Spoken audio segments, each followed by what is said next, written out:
Oi, gente, tudo bem?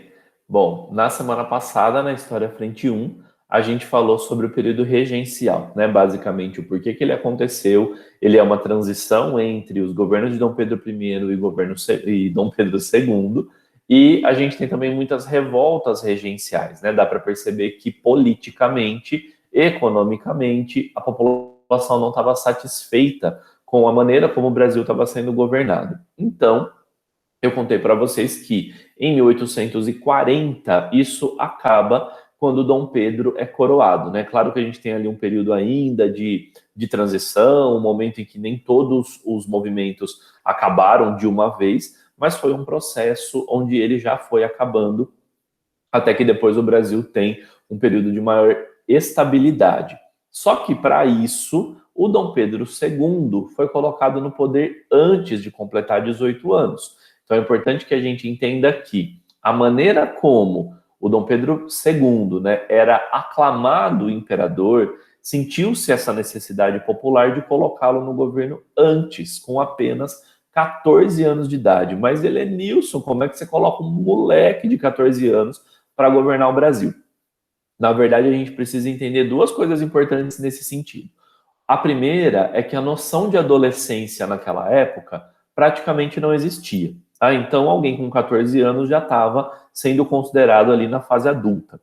A segunda é entender que esse menino praticamente nasceu no trono. Então, ele foi acostumado com essa ideia, né, de que uma hora ou outra ele tomaria o poder. É claro que no início ele teve o apoio de outros políticos que já estavam no poder, de pessoas de confiança, mas rapidamente ele acabou ali tomando as rédeas do processo, tá? Então vamos entender isso melhor aqui. Bom, coloquei aqui para vocês uma imagem do Dom Pedro II já mais velho. É curioso, né? Depois, mais para o final desses módulos, tem alguns módulos ainda sobre o assunto, a gente vai entender um pouco melhor, mas a representação do Dom Pedro II, ou é ele muito jovem, com 14 anos de idade, quando ele é coroado, eu vou mostrar depois também uma imagem, vocês têm no material, ou ele já muito velho, quando aí a gente tem a crise do Segundo Império, né, e por vários motivos, ele acaba sendo retirado do poder pela proclamação da República.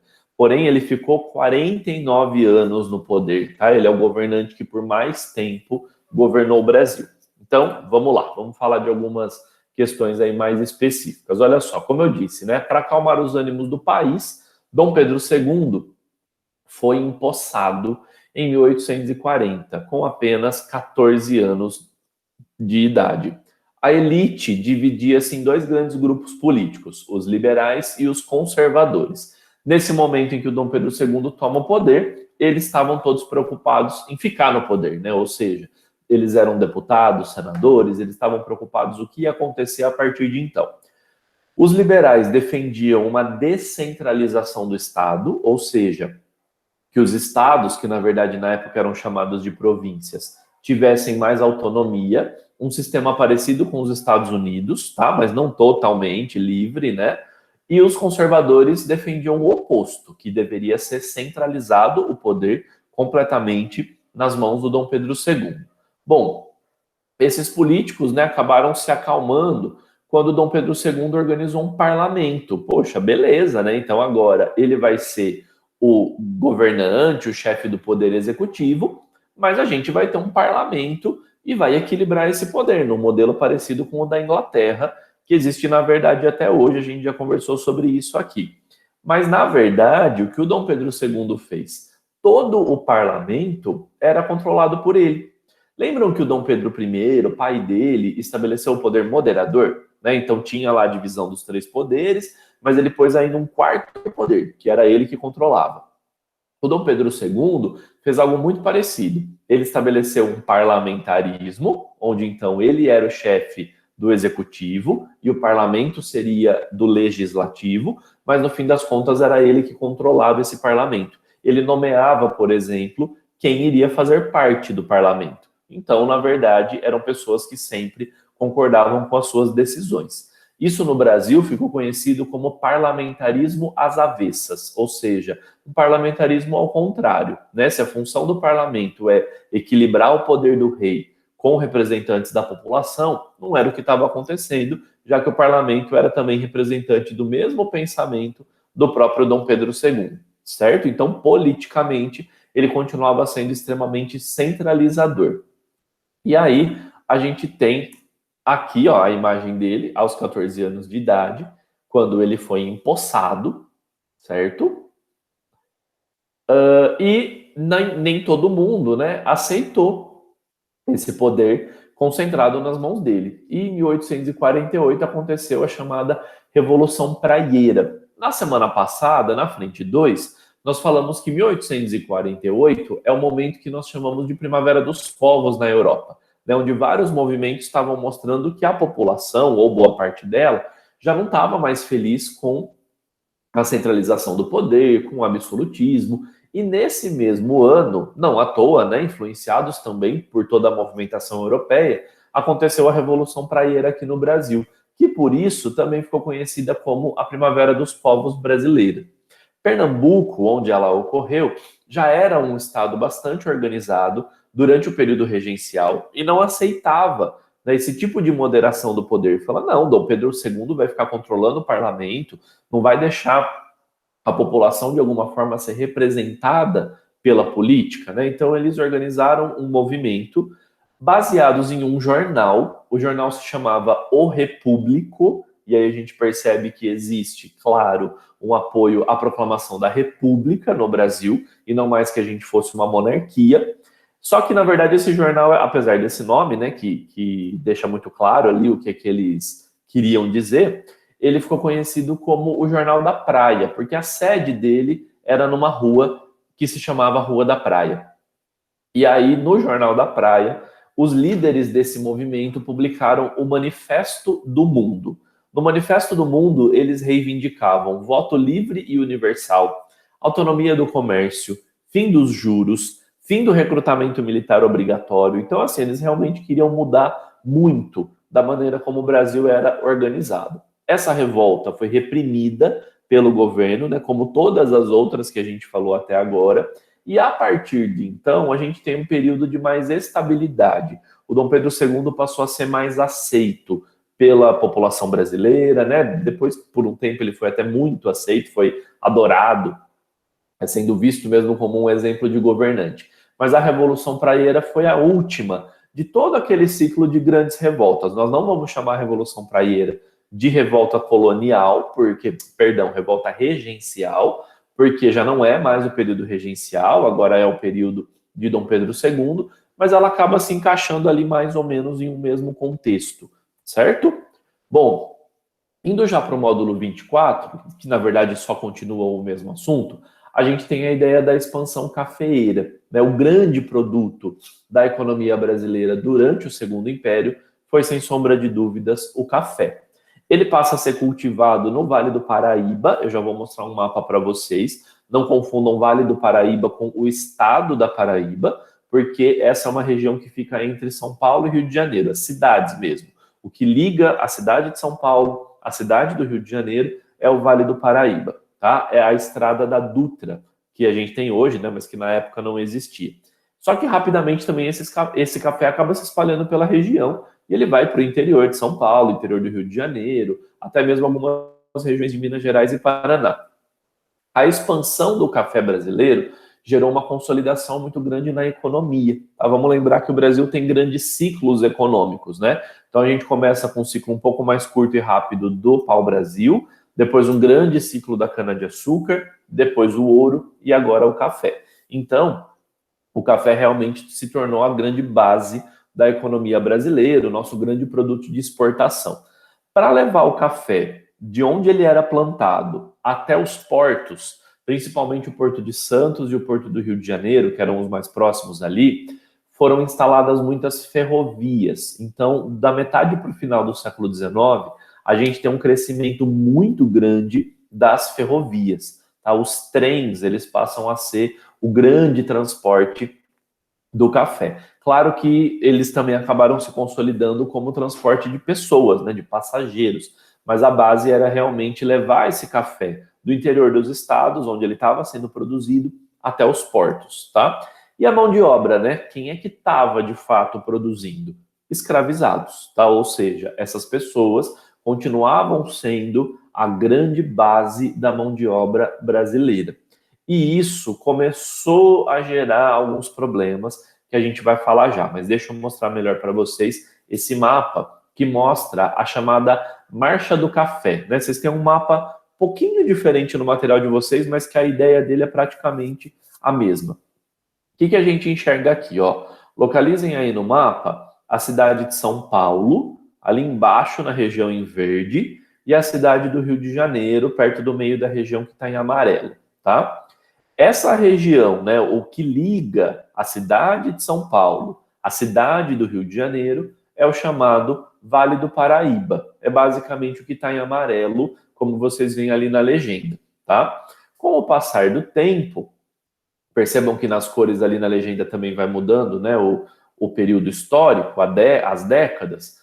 A parte em verde, de 1850 a 1900, perdão, a gente tem a expansão desse café. Então ele vai para o interior de São Paulo, como Campinas e Ribeirão Preto, né, passando aqui próximo da nossa região, para o sul de Minas, para o interior do Rio de Janeiro, e chega bem mais para frente, até lá no meio do estado de Minas Gerais, em Governador Valadares.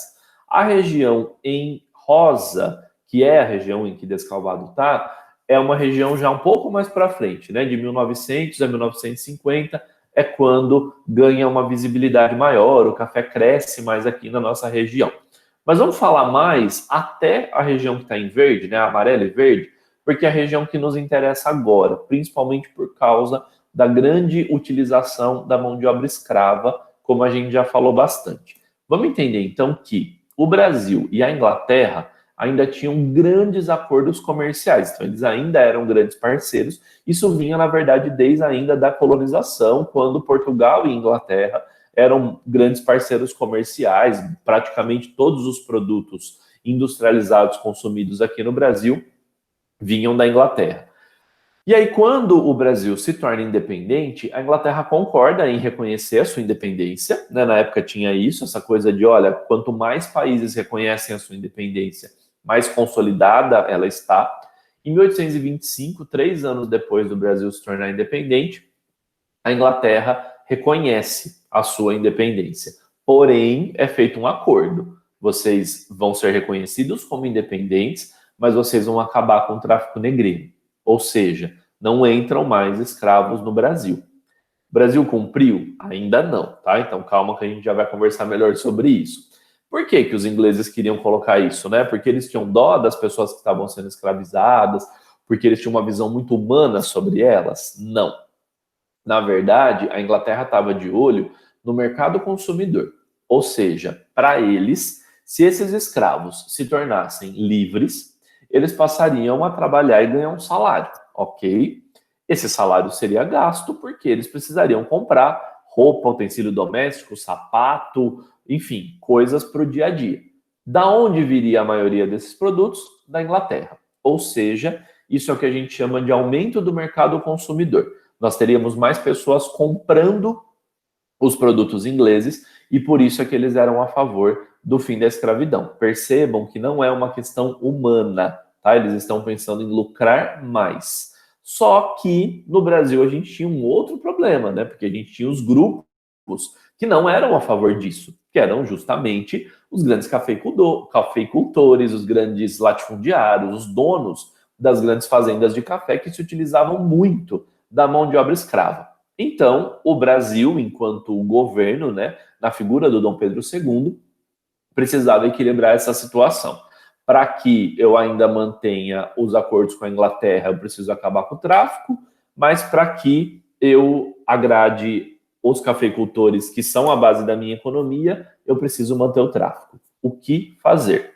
Bom, pressionado, né, o Brasil, pressionado internamente pelos latifundiários, o Brasil aprovou uma lei que ficou conhecida como a Tarifa Alves Branco, em 1844, que tornava os impostos aos produtos importados mais caros, mais altos. O que isso significa? Qual era a estratégia do Brasil nesse momento?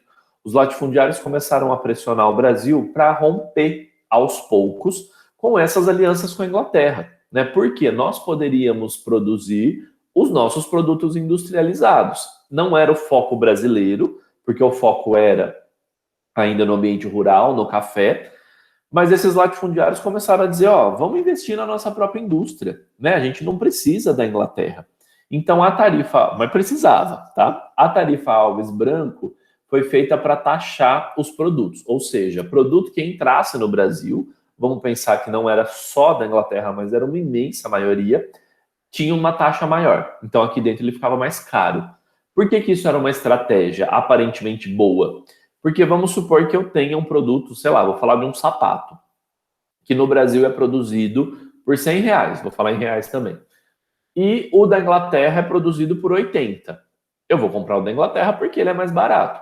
Se eu coloco uma taxa e ele passa a custar 120, eu vou comprar o brasileiro, porque agora o brasileiro é mais barato. Então a intenção da tarifa Alves Branco era estimular a produção local e ir aos poucos rompendo com esse grande vínculo, com essa grande dependência da produção inglesa. A ideia parecia boa, só que é óbvio que a Inglaterra não gostou nada disso, porque as alianças ainda continuavam. Então, um ano depois, em 1845, a Inglaterra aprovou uma lei que ficou conhecida como Bill Aberdeen. A Bill Aberdeen proibia a circulação de navios negreiros pelo Oceano Atlântico. Ou seja, eles não iam mais admitir que os navios saíssem da África e viessem para a América, inclusive, claro, para o Brasil. Se acontecesse, né, deles localizarem esses navios, eles poderiam ser aprisionados e até afundados. O que aconteceria com as pessoas que estavam lá se ele fosse afundado, por exemplo? Morreriam. Então percebam que não tem uma questão humana envolvida aí. São só questões mesmo de negócios. E aí o Brasil se viu numa situação muito complicada, né? Porque ele ia ter que se virar com a sua própria industrialização, mas ele já não ia poder mais comprar escravo, porque os ingleses iam afundar esses navios, até que, muito pressionados pela Inglaterra, em 1850, o Brasil aprova a lei que ficou conhecida pelo nome, né, do deputado que a escreveu, que foi a Lei Eusébio de Queiroz. A Lei Eusébio de Queiroz acabava com o tráfico negreiro, ou seja, não podiam mais entrar pessoas escravizadas aqui no Brasil. É um passo importante para a abolição da escravidão? Sim, mas ainda é um passo lento, porque internamente o tráfico não acabava.